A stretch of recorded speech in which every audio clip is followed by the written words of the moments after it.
right, we are going to go to, Okay. I love that one on Florida. I'm going to start.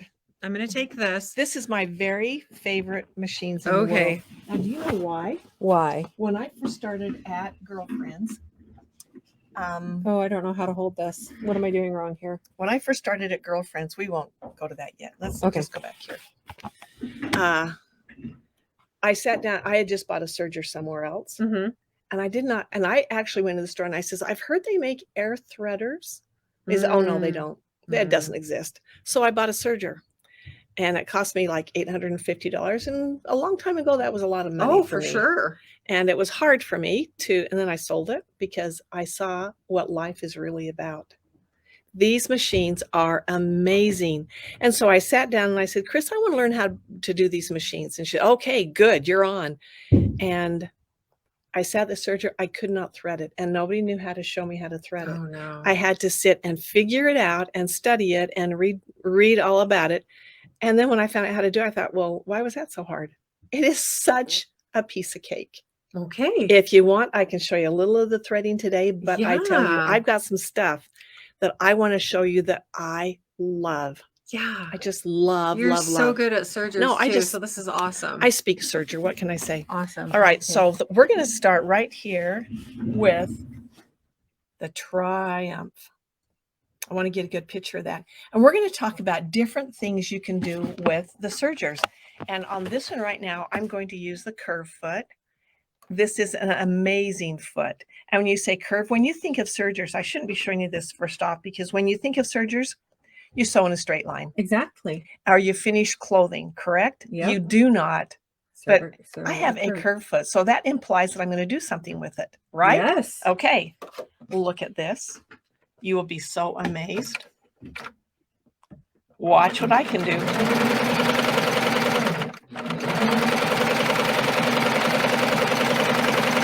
I am going in curves.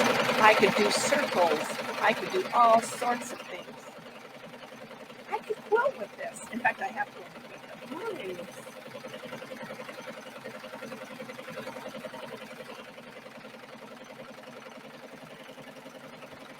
Is it probably too noisy, isn't it?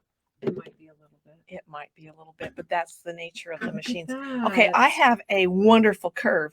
Now, of course, if you're doing this on a quilt, you would definitely know where you're going, and I just meandered. But there's the top side, and look at the back side. Oh, that looks amazing. Is that so cool? So you could do a heavier look, and I did this in red so that you would definitely see what I was doing. And this is just regular serger thread. It is nothing fancy, just serger thread. The only thing I did was put a curve foot on. I'm not going to take that off, actually. I was going to take it off and show it to you. But it's shorter than the regular foot, so it allows you to move around. And look at all this big throat space. That is a lot of space right there to move around in. All right, let's go right down here to the Accolade. On the Accolade, I have it set up. Am I showing it enough? You are. That's great. So this is the Baby Lock Accolade. And of course, all of these have air threading on the loopers. And even the Triumph has air threading in the needles. What? None of our sergers, I mean, Baby Lock's pretty famous for having the needle threaders. Well, these are not anything different. We have great needle threaders on our Baby Locks. Okay, I've just got some fabric here. I'm going to show you a flat lock stitch. And the foot I have on now, if you have these feet and you have these machines, you've got to learn how to use them, okay? Because these are amazing. Are your hands tired? A little bit. I'm so sorry. I'm trying my hardest to be so still. No, you're being very still. It's just that I can see what you're trying to hold, and I apologize. All right, so the blind hem foot, you can do a blind hem with it, but it's got a little guide right there. I'm actually going to do a flat lock stitch. And a flat lock stitch is something that I was a little afraid of when I first heard. I says, why do I want a flat lock stitch? But since I have used it, I totally love it. It's got a guide on there, so it's going to help me guide my fabric. It's going to be the very same every time I use it.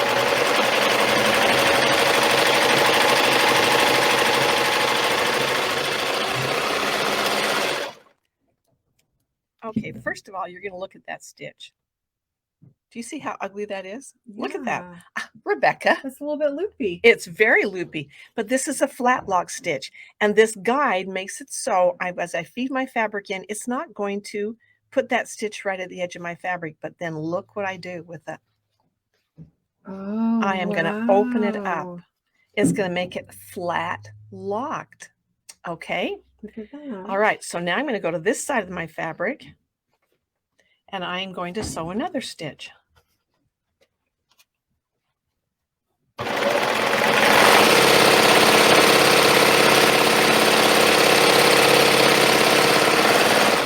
And all those beautiful lines on there, I didn't even follow them. And there, once again, I have this loopy stitch, but look what happens.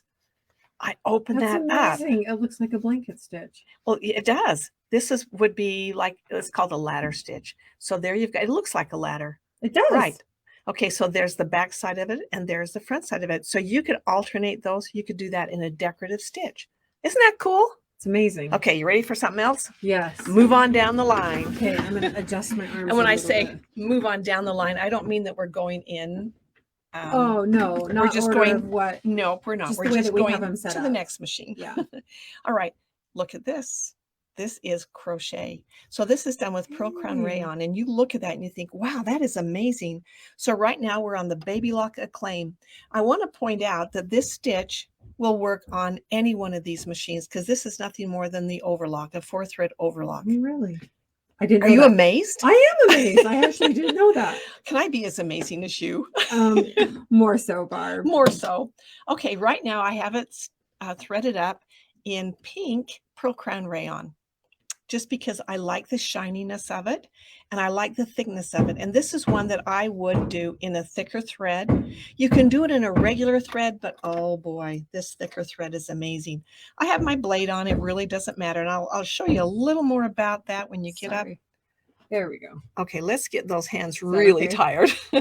So what I'm going to do here, and as I've done right here, I'm just going to sew it in a circle. Now, if I wanted to do it on a flat bottom of maybe a tea towel, you could do that too. It's just a little bit different how you would do it. Let me do a couple of rows here and let you see how this works. So right now, I'm just feeding that right up next to the blade. I'm even cutting a little bit off.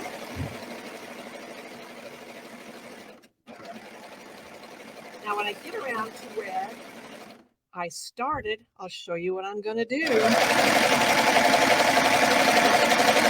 right, I'm back to where I started. Now I'm going to move my fabric out. There are notches on the foot that tell you where the needles will land. So I'm going to move the edge of my thread out to the next little notch. And I don't have very much thread up there. I hope I don't run out. And I went around this one about 4 times, and you can see how it starts to ruffle itself. That's an automatic thing that it does. I don't have to adjust anything. It just does it. You want to do this, don't you? I do. You could take this to on your trip. Just plug it into the airport when you're in Amsterdam. All right, when I get around to the next part, where I've started again, I'm once again going to just move that thread out. You can see, what's that? To do that on the top of bobby socks for a little girl. That would. Or one of our instructors even made a whole a vest. And she put like 4 or 6 inches on the bottom of it just in this serger lace. Oh, wow. Anyway, I wanted you to see how that works out. You could do this on any baby lock serger, any 4-thread. Of course, a Euphoria you can't because it is just cover stitch. But there you go. That is how you do that. You ready? That's amazing. For the next one? I'm ready. Okay, move on down, woman. All right, for this one, How do I need to hold this? well, I first want you to hand me that bag right there. This bag. Uh-huh. Of course. All right, so right now we are on, now when you say the Euphoria, you have to say it a certain way. How is that? It's Euphoria. Euphoria. Because doesn't that just make you want to say that? Of course it does. What a name for a serger. I love this. All right, this is just a cover stitch machine. So it is not going to do the overlock stitch that we just did. But what I'm going to show you, I've got 3 needles in there. I'm going to do a 3-thread cover stitch. All right, Let me show you why I'm going to do that, because I'm going to put a zipper in. Look at this stitch right here that I have on both sides of that zipper. Do you see that? That's in one step. That's amazing. I did it in one step. I didn't have to like sew the zipper in, turn it over, and top stitch it. This is in one step. Let me show you how I did that. First of all, I have some, help me with the word. Double stick tape. Double stick tape. I think it's got, and I've just had paper on it. So this is what I'm going to put the zipper in with. And I have my cover stitch foot on, and I'm going to peel that back of the tape off. Now, when you're working with a serger, you can't use needles. Pins. You just can't. And when I do a zipper on a garment or a bag or something, and I'm using my sewing machine, I'll use pins. You can't. You don't want to on this one. So what I'm going to do here, and I have just a fake zipper. This is just the end of one of the zippers I used. I was not going to put a real zipper in, because then I would waste my precious zippers, because I love zippers. Everybody knows I love zippers, right? All right. So I am just going to place this down there, and this double-sided bias tape makes it stick. Is that great? Have you used this much? I've not. I love that tape. In fact, I have a giant roll. Do you? I do. All right. All I'm going to do is now is I am going to, actually, I think I'll start right there. Now remember, I'm putting the zipper in. Come on.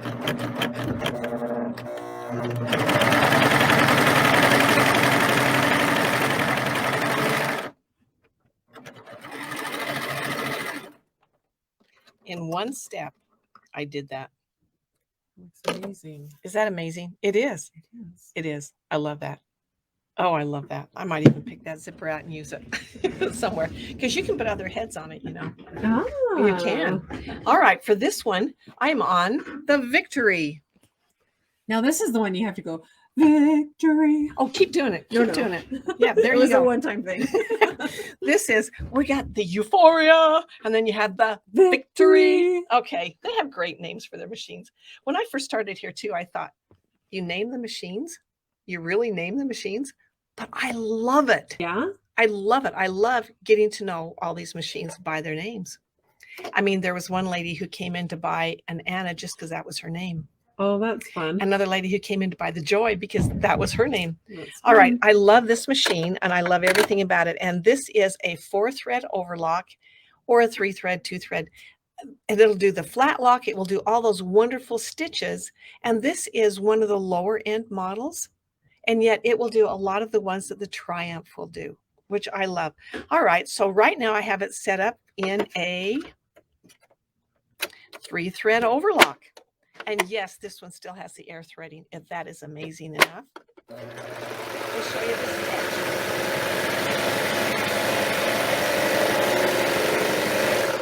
All right, there is a beautiful 3-thread overlock. Sorry.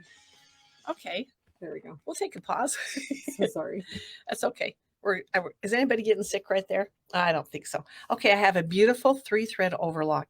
There is, as long as I follow the directions, which I have directions for every one of these machines, it comes with a thread guide. So as long as you set it up exactly like that, you'll have a 4-thread overlock. And there is a 3-thread overlock. If you set it up with wonderful pictures, tells you where to put the threads, how to do it, you don't make mistakes on this machine. They all come with that thread guide. All right, so I have a 3-thread overlock. This is what most people want. When I do a quilt, and you're going to have to start doing this, Rebecca. Okay.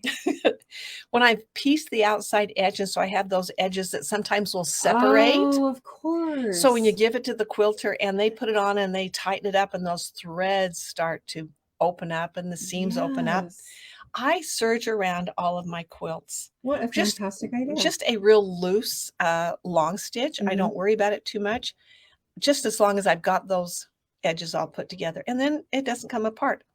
All right, so I've got me a 3-thread overlock. I can go from this one to a rolled edge just with a couple of changes. I'm going to change the length down here into a rolled edge, and I'm going to bump that up to the stitch selector of D. Don't you love not having any tensions? Yes, that's fantastic. Did you notice that we didn't have any tensions on any of the machines? I did notice that. My mom has a clunky old and Darn. she has to work with. We need to talk with your mom. 100%. Right up in here, when I change this dial right here, it adjusts right up in here where the tension, they call it automatic thread delivery, right up in here. Things change up in there that make it so the tensions are perfect. Nice. All right, I've gone from a 3-thread overlock. I'm now going to do a rolled edge.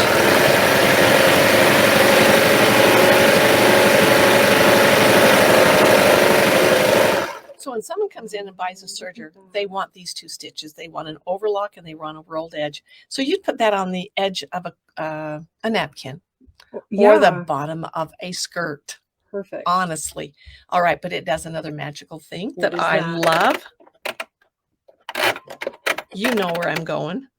Once again, I don't have very many things to do, and I don't have to rethread it. Did you notice that? I'm not rethreading anything. Let me bump that up in there.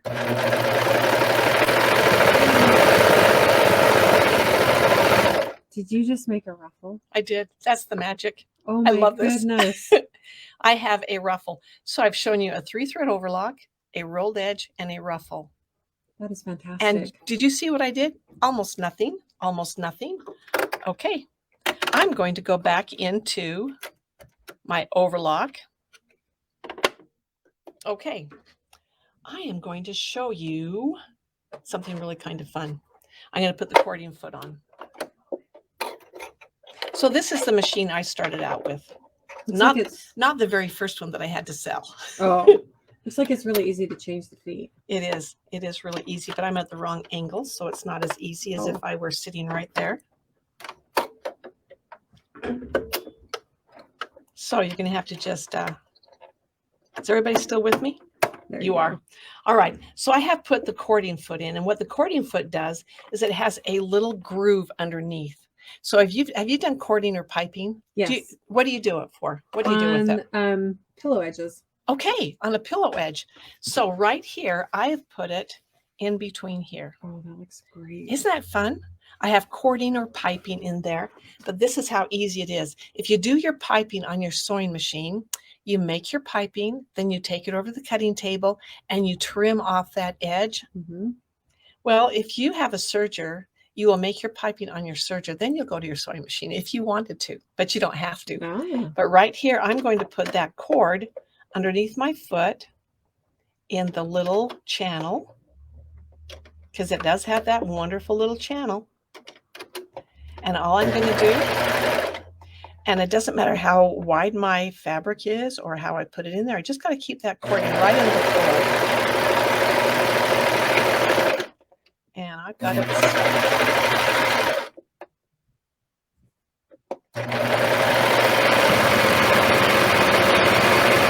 And do you see what it's doing? I'm going to take that right off. So what it's doing right there is it's not only making the piping, it is trimming it off at the same time. So there you go. Wow. Is that wonderful? It's amazing. All right. I want to show you another thing, because I love this machine so much. I'm going to go back up into the ruffling, and do you remember how we did that? Very little changes. All I did was change my differential feet up and my length to a 4. And I am going to make this strip right here, the puffing strip. Okay. Easy to do. I'm just going to take one strip of fabric and ruffle both sides of it.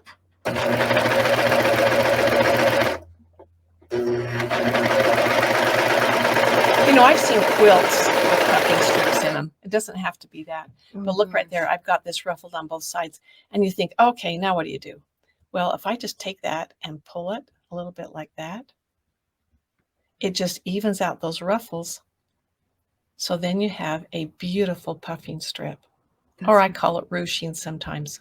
Isn't that great? I love it. Don't you love it? I knew you would. All right, I'm going to change my foot again. By the way, I had my accordion foot on while I did that. Did you see that it didn't even matter?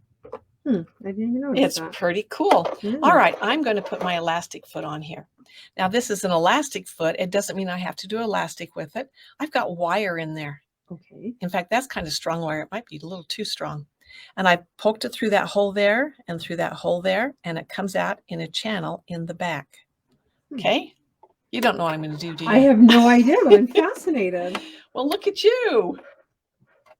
You better stay home from Germany. Oh. Like, once again, I've got to get that. Okay, we are ready.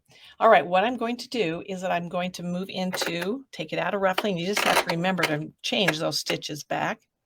And I'm going to go into a rolled edge again. I'm going to just put my fabric in there. You don't know what I'm going to do. I love that. I love it. You keep.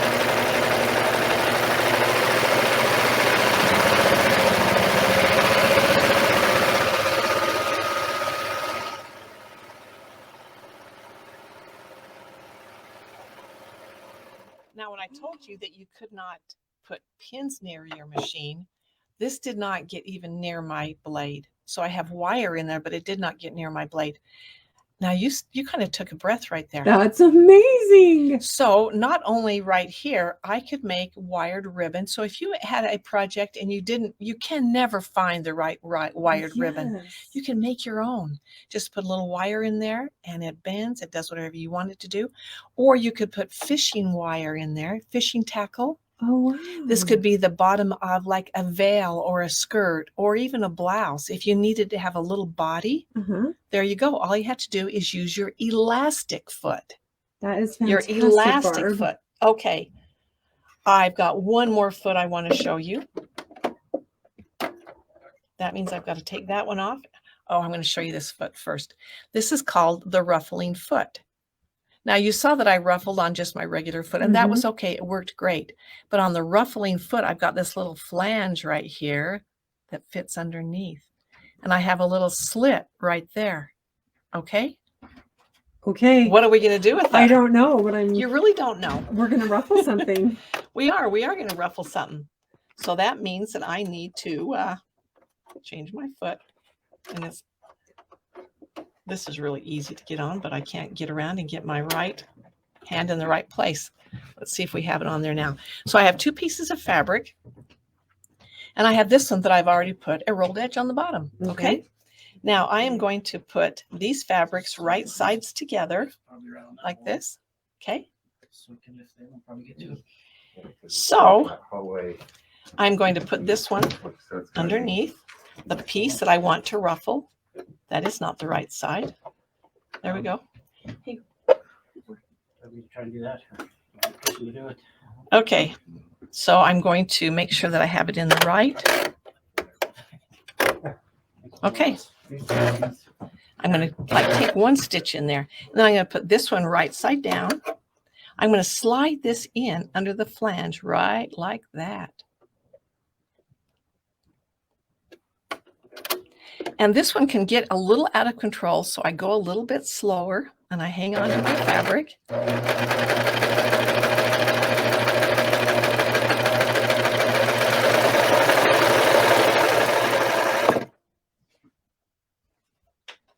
Look at that. That's pretty cute. Do you see that I have a ruffle connected to the fabric already in one step? That's amazing. And then you've got a finished edge up here. Is that amazing? That is so great. Okay, let's go back.